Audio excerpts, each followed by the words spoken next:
Hello everyone, and welcome to our fascinating journey into the microscopic world of the cell. Today, we are diving deep into DNA, the unit of life, a molecule that holds the secrets to who you are. From basic understanding to advanced concepts, we'll explore DNA across four levels: easy, medium, hard, and hardest. Get ready to unlock the mysteries of life's fundamental code. Let's begin our exploration of DNA at the easy level. We'll start with the very basics, understanding what DNA is and where it resides within our cells. So, what exactly is DNA? DNA stands for deoxyribonucleic acid. It's a special, complex molecule found inside every living cell. Think of it as the ultimate instruction manual for life. In most plant and animal cells, DNA is neatly tucked away inside the nucleus, which is like the cell's control center. For simpler organisms like bacteria, their DNA floats freely within the cell. It's incredibly compact, fitting vast amounts of information into a tiny space. Now, what does this amazing molecule actually do? DNA carries all the genetic information that makes you, you. It contains the precise instructions for building and maintaining an organism, guiding the production of proteins that perform essential tasks in your body. It's also responsible for heredity, passing traits like eye color or hair type from parents to their children. Imagine it as a unique recipe book, detailing every aspect of your existence. Time to test your understanding with some easy questions. Please answer. 1. What does the abbreviation DNA stand for? 2. Where is DNA primarily found in a plant or animal cell? And 3. What is the main function of DNA in living organisms? Take a moment to think about these fundamental concepts. Ready to go a bit deeper?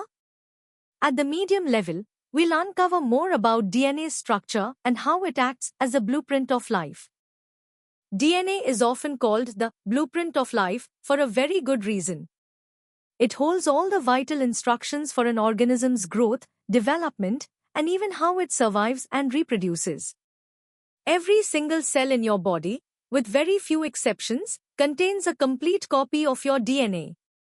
This ensures that all your cells have the correct instructions to build new cells and perform their specific functions accurately, maintaining the harmony of your entire body.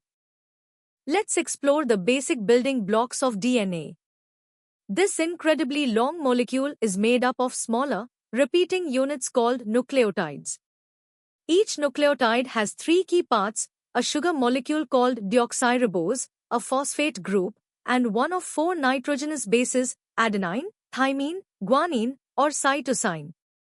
These four bases are often simply referred to by their first letters, A, T, G, and C. It's the sequence of these bases that carries the genetic information. The DNA molecule typically forms a beautiful structure known as a double helix, which looks much like a twisted ladder. The sides of this ladder are made of alternating sugar and phosphate units, forming the backbone. The rungs of the ladder are created by the nitrogenous bases, which pair up in a very specific way. Adenine always pairs with thymine, and guanine always pairs with cytosine. This precise pairing is absolutely essential for DNA to function correctly and accurately store genetic information. Now, let's challenge your knowledge with 5 medium-level questions. 1. What are the 3 main components of a DNA nucleotide? 2. Name the 4 nitrogenous bases found in DNA. 3. Describe the characteristic shape of the DNA molecule. 4. Which nitrogenous base always pairs with adenine in DNA? And finally, 5. Why is DNA often called the blueprint of life? Think critically about these points. Alright, let's step up the challenge. In the hard level, we'll delve into more intricate details of DNA's structure and its relationship with other molecules. The DNA double helix is not just two twisted strands, they are antiparallel. This means they run in opposite directions. One strand is oriented 5 to 3, while the other runs 3 to 5.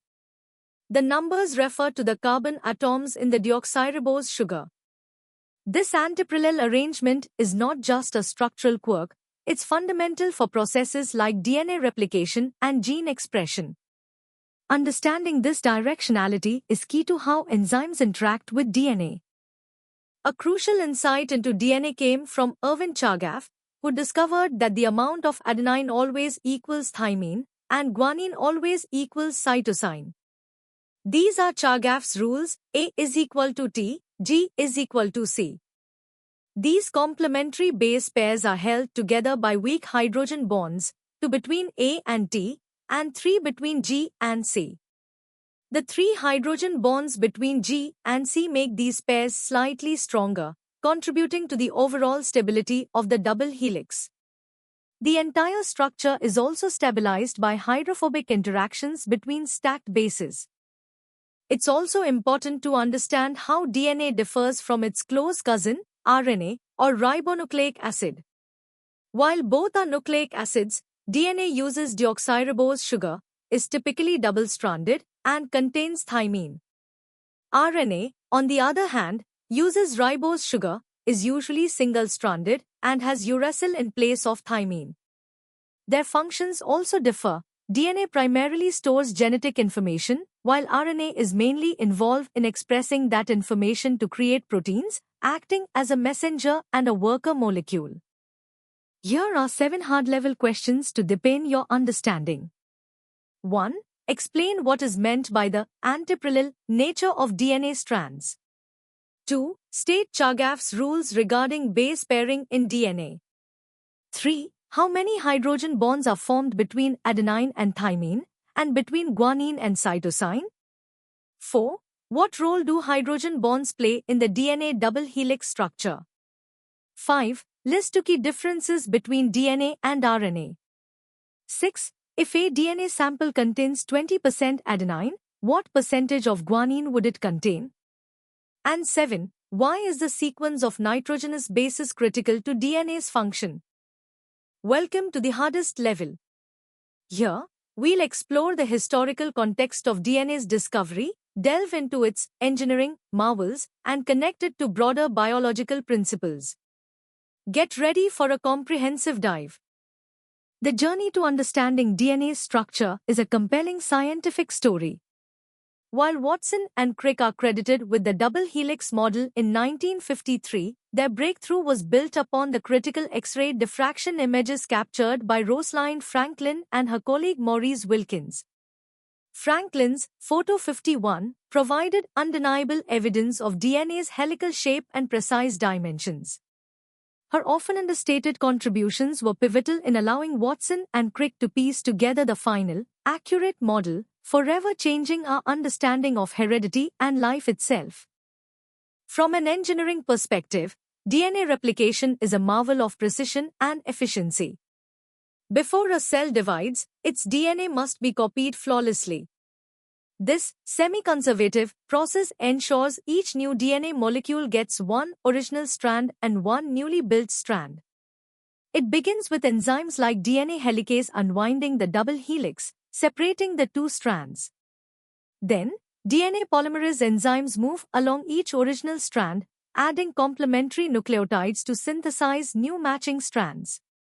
This intricate mechanism minimizes errors, ensuring genetic information is passed on faithfully. Imagine trying to fit several meters of thread into a tiny bead. That's the challenge DNA faces. The human genome, with its billions of base pairs, is incredibly long. To fit into the microscopic cell nucleus, DNA undergoes sophisticated packaging. It first wraps around specialized proteins called histones, forming structures known as nucleosomes, which resemble beads on a string. These nucleosomes then coil and fold further into a compact structure called chromatin. During cell division, this chromatin condenses even more to form the familiar, visible structures we call chromosomes, ensuring organized segregation to new cells. The central dogma of molecular biology is a foundational concept explaining how genetic information flows within a biological system. It states that information typically flows from DNA to RNA, and then from RNA to protein. This means DNA first acts as a template for synthesizing messenger RNA, a process called transcription. This mRNA then carries the genetic message out of the nucleus to ribosomes, where it's translated into a specific sequence of amino acids, forming a protein. Proteins are the workhorses of the cell, carrying out virtually all cellular functions, from structural support to enzymatic reactions, ultimately determining an organism's traits. Let's tackle the first 5 hardest questions. 1. Discuss the contributions of Rosalind Franklin to the discovery of the DNA double helix structure. 2. Explain what semi-conservative replication means in the context of DNA. 3. Name 2 enzymes involved in DNA replication and state their basic functions. 4. Describe the hierarchy of DNA packaging, starting from the double helix to the chromosome. And 5. Briefly explain the concept of the central dogma of molecular biology. Here are the remaining 5 hardest questions. 6. Why is DNA considered an excellent information storage system from an engineering perspective? 7. How does the packaging of DNA into chromosomes benefit the cell? 8. If a mutation occurred during DNA replication, what might be the potential consequences for the cell or organism? 9. Compare and contrast the roles of DNA and mRNA in protein synthesis. And 10. Propose a reason why DNA needs to be accurately replicated before cell division.